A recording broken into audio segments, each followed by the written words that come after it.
Hello बंधु बान्धवीসকল আজি মই নতুন এটা ভিডিঅ'লৈ আপোনালোকক স্বাগতম জনাইছো।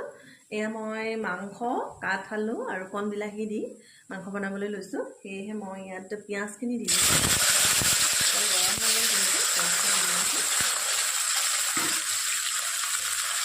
পিয়াজখিনি ভাজি অলপ ৰঙচুৱা হোৱাৰ পিছত মই ইয়াত এইখিনি ৰঙচুৱা হৈ গ'ল। মই পিয়াজখিনি অলপ ৰঙচুৱাকৈ ভাজি ল'লোঁ। ভাজি এয়া দুটা জিৰা ধনিয়া জালুকৰ পেষ্টটো দি দিছোঁ। পেকেট মছলা মই ব্যৱহাৰ কৰিবলৈ এৰি দিছোঁ, যিহেতু আমাৰ ডায়েবেটিছ নহয় আৰু পেকেট মছলাটো পেকেটত বহুত দিনৰ পৰা বনোৱা পেকেটিং হৈ থাকে।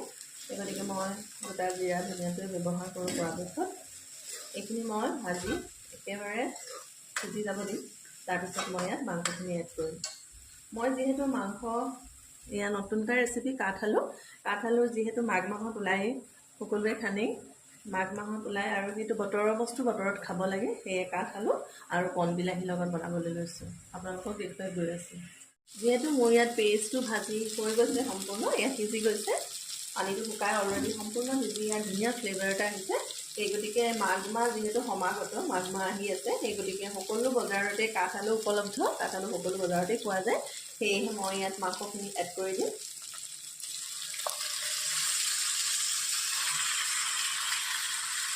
তাৰপিছত সিজি যোৱাৰ পিছত মই দেৰিকৈ দিম কাঠ আলুটো, যিহেতু কোমলীয়া কাঠ আলু একেবাৰে এতিয়া দিলে গলি একেবাৰে গুৰি হৈ যাব।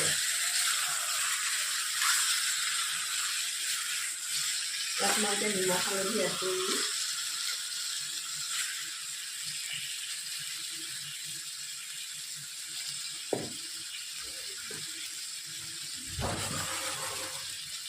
আৰু মই পিছত অলপ দেৰিকৈ কণ বিলাহী দি দিম। ইয়াত কণ বিলাহী যিহেতু মই ইয়াত এড কৰিম।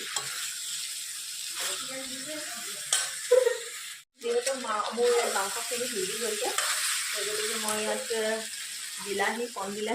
কণ বিলাহী মই গুটিটো উলিয়াইছোঁ, যিহেতু পেটত ডাইজেষ্ট নহয়।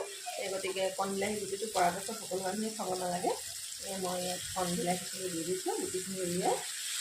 এইখিনি সিজাৰ পিছতে মই ইয়াত কাঠ আলুখিনি এড কৰি দিম। নতুন কাঠ আলু যিহেতু একেবাৰে কোমলীয়া কাঠআলুটো, গতিকে অলপ দেৰিকৈ দিম। এতিয়া মই ইয়াত এখন ঢাকন মাৰি দিম। ঢাকন মাৰি আৰু 5 মিনিট সময় সিজিব দিম। স্কিনটো কম কৰি দিছোঁ।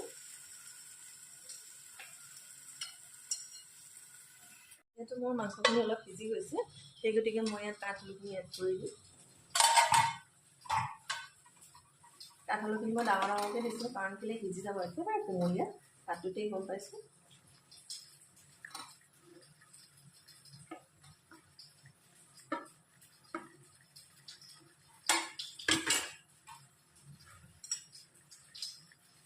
লৰাই দিম। কাঠ আলু আমি যিহেতু বছৰত এবাৰ হ'লেও খাব লাগে, কাঠ আলু হেল্থৰ বাবে ভাল। লৰাই মই কম চিমত সিজিব দিম।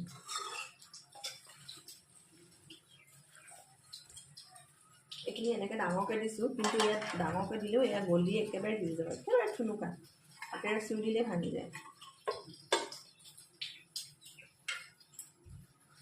মোৰ মাংসৰ আঞ্জা প্ৰায় সিজি গৈছে, সেই গতিকে মই ইয়াত কৰি ৰখা গৰম পানীখিনি এড কৰি দিছোঁ।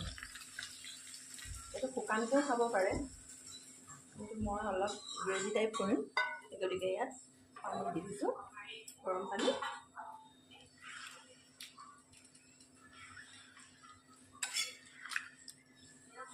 মই ঢাকন মাৰি উতলিব দিম। 5 মিনিট সময় উতলিব দিম।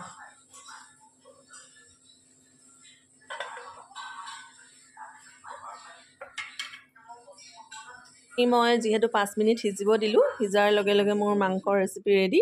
এয়া আপোনালোকেও এনেকৈ কাঠ আলুৰ লগত মাংস ট্ৰাই কৰিব পাৰে। আজিলৈ আহোঁ, বাই বাই। অন্য এটা ভিডিঅ'ত লগ পাম। শেহতীয়াকৈ হ'লেও মই হেপী মাঘ বিহু সকলোকে। বছৰটো যেন সকলোৰে ভালদৰে পাৰ হওক, তাকেই কামনা কৰিছোঁ।